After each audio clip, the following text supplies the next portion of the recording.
Welcome दोस्तों, स्वागत है आपके अपने YouTube चैनल ई शिक्षा पर। आज हम सीखेंगे जीन प्याजे का अवस्था सिद्धांत के बारे में। जीन प्याजे ने विकास की कितनी अवस्था बताएंगे, तो उसका उत्तर आपका होगा सीधा सीधा जीन चार चार अवस्था है ना। कितनी अवस्था है जीन प्याजे के सिद्धांत के अनुसार? चार अवस्था है। पहला है इंद्रिय गामक अवस्था, दूसरी है पूर्व संक्रियात्मक अवस्था, तीसरी है मूर्त संक्रियात्मक अवस्था, चौथी है औपचारिक संक्रियात्मक अवस्था। इंद्रिय गामक अवस्था जिसको 0 से लेकर 2 साल तक रहती है, सेंसरी मोटर एज। दूसरी पूर्व संक्रियात्मक जो प्री ऑपरेशनल स्टेज, जिसकी जो 2 से लेकर 7 वर्ष तक रहेगी। तीसरी है मूर्त संक्रियात्मक अवस्था, कॉन्क्रीट ऑपरेशनल स्टेज, जो 7 से 11 वर्ष तक रहेगी। इसके बाद चौथी है औपचारिक संक्रियात्मक अवस्था, ये 11+ रहेगी। ठीक है।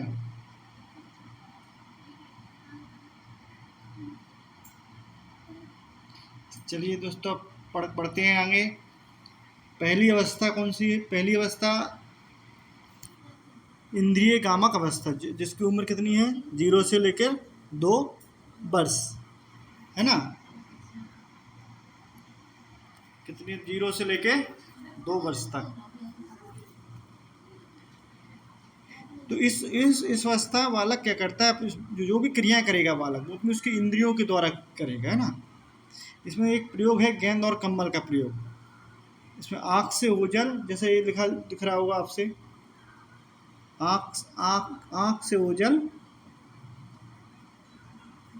दिमाग से ओझल। मतलब बच्चे के सामने जब तक वो चीज़ रहेगी तब तक उसके बारे में सोचेगा। जैसे ही वो चीज़ उसके दिमाग से चली जाती है तो वो तुरंत भूल जाएगा। इस समय बच्चे के अंदर वस्तु का स्थायीकरण, ऑब्जेक्ट परमानेंस आ जाता है। बच्चा वस्तु क्या इस अवस्था में क्या आ जाता है? ऑब्जेक्ट परमानेंस, है ना। बच्चा वस्तुओं को देखकर अपने दिमाग में रखने की कोशिश करता है। प्रत्यक्ष चिंतन देखने को मिलेगा इस अवस्था में, क्योंकि सामने जो देखी गई चीज़ों के बारे में बच्चा चिंतन करेगा। इसको बोलते हैं विजुअलाइज थिंकिंग। यह अनुकरण दिखेगा इस अवस्था में, बच्चा यह अनुकरण करना सीखेगा इस अवस्था में।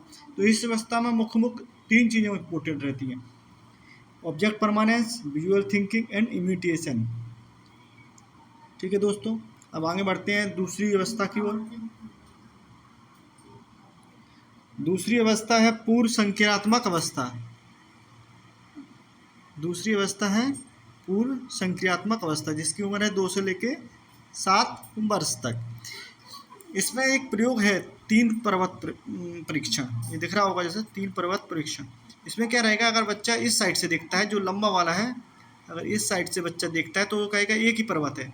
अगर इस साइड से देखता है छोटे पर्वत की तरफ से, तो उसको सिर्फ 2 पर्वत दिखाई देंगे, तो वो कहेगा अभी 2 पर्वत हैं बस, ये बीच वाला नहीं दिखेगा, उसका बीच वाला सबसे छोटा है।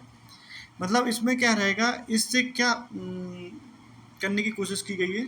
तो इसका सबसे बड़ा वो है ईगोसेंट्रिज्म। बच्चा क्या करेगा? अपनी दृष्टिकोण को सुप्रीम मानेगा। वो कहेगा अगर इस साइड से देख रहा है, छोटे वाले साइड, तो कहेगा मात्र 2 ही पर्वत हैं। आप कितना ही बोलिए कि 3 है, वो नहीं मानेगा, वो कहेगा सिर्फ 2 पर्वत हैं।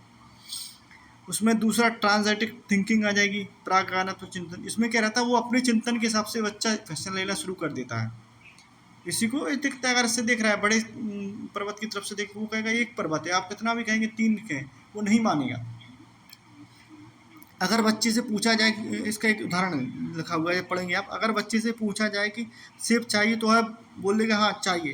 लेकिन उससे पूछा जाएगा सेब का आकार कैसा है, तो वह नहीं बता पाएगा। उसके अंदर अभी तक क्या है? मूर्त चिंतन नहीं हुआ ना। अभी क्या है? ईगोसेंट्रिज्म है, ट्रांसएक्टिव आई है, एनिमेशन, जीव बात की प्रक्रिया इसमें आ जाती है पूर्व संक्रियात्मक अवस्था में। तो इसमें क्या है? बच्चा सजीव और निर्जीव के बीच में अंतर करना शुरू कर देगा। बट यहाँ अंतर उसका थोड़ा डिफरेंस होगा, ऐसा नहीं होगा, वो त्रुटिपूर्ण होगा। वो रोबोट को भी, अपनी गाड़ी है उसको भी सजीव मानेगा, रोबोट है उसको भी सजीव मानेगा, लेकिन उसके अंदर एनिमिज्म आ जाएगा। ये बहुत बार क्वेश्चन आया, एनिमिज्म किस अवस्था में आता है? तो इसका आपका उत्तर रहेगा पूर्व संक्रियात्मक अवस्था। चौथा है इम्पोर्टेंट इरिवर्सिबिलिटी, अनपल्टेबिलिटी। मतलब ट्रांजिटिव थिंकिंग का ही रूप है, मतलब अपने चिंतन ये सब शुरू कर देना, इरिवर्सिबिलिटी। तो इस अवस्था की मुख्य 4 चीज़ें आपको ध्यान रखना है: ईगोसेंट्रिज्म, पूर्व संक्रियात्मक अवस्था में ईगोसेंट्रिज्म, ट्रांसेंडेंट थिंकिंग, एनिमिज्म और इरिवर्सिबिलिटी। चलिए आगे बढ़ते हैं। इसके बाद तीसरी अवस्था आती है मूर्त संक्रियात्मक अवस्था। मूर्त मूर्त का मतलब ये है कि जो दिख रहा है सामने उसको ही मूर्त बोलते हैं। इसमें क्या बच्चे के अंदर रिवर्सिबिलिटी आ जाएगी, बच्चा विभिन्न चीज़ों को उलट पुलट करने की योग्यता आ जाएगा। और दूसरी जो पूर्व संक्रियात्मक थी उसमें नहीं थी ये रिवर्सिबिलिटी, लेकिन ये मूर्त संक्रियात्मक अवस्था जो 7 से 11 वर्ष की उसमें इसके अंदर आ जाएगी, है ना। विकेंद्रीकरण करने का, बच्चा वस्तु को अलग अलग लक्षणों के आधार पर पहचान करेगा, मूर्त चिंतन करना शुरू कर देगा, आसपास जो भी वस्तुएं उसको देखकर, सुनकर, छूकर, महसूस करके। मूर्त का मतलब होता है जो आपके सामने हो, उसको क्या बोला जाता है, मूर्त। चौथी और अंतिम अवस्था है अमूर्त संक्रियात्मक अवस्था। अमूर्त जैसे नाम से ही है, औपचारिक अमूर्त, मतलब जो चीज़ के सामने नहीं उसके बारे में भी बता सकता है। ठीक है, ये 11 वर्ष, ये इसकी उम्र है 11 वर्ष प्लस, है ना। ये कब आएगा, 11 वर्ष, लास्ट अवस्था है। इसमें क्या करेगा बच्चा, अमूर्त चिंतन करना लगेगा, कल्पना, तर्क के आधार पर, सृजनात्मकता के आधार पर।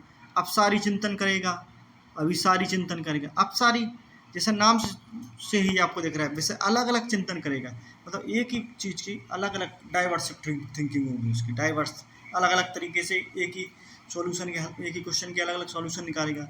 अभिसारी क्या करेगा, अलग अलग जो वस्तुएं हैं उनको एक जगह लाकर चिंतन करना, उसको क्या बोलते हैं, अभिसारी चिंतन। देख रहे हैं ना, ये चारों वस्तुओं को एक जगह अलग चिंतन करना। ये अपसारी में क्या था, अलग अलग चिंतन करना।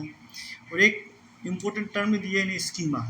स्कीमा क्या होता है, सूचनाओं का वह श्रृंखला जो दिमाग को भंडारित की जाती है और ज़रूरत पड़ने पर उपयोग में ला सके, इसे ही क्या कहते हैं, स्कीमा कहते हैं। धन्यवाद दोस्तों, अगर पसंद आया तो लाइक करें, शेयर करें, सब्सक्राइब करें।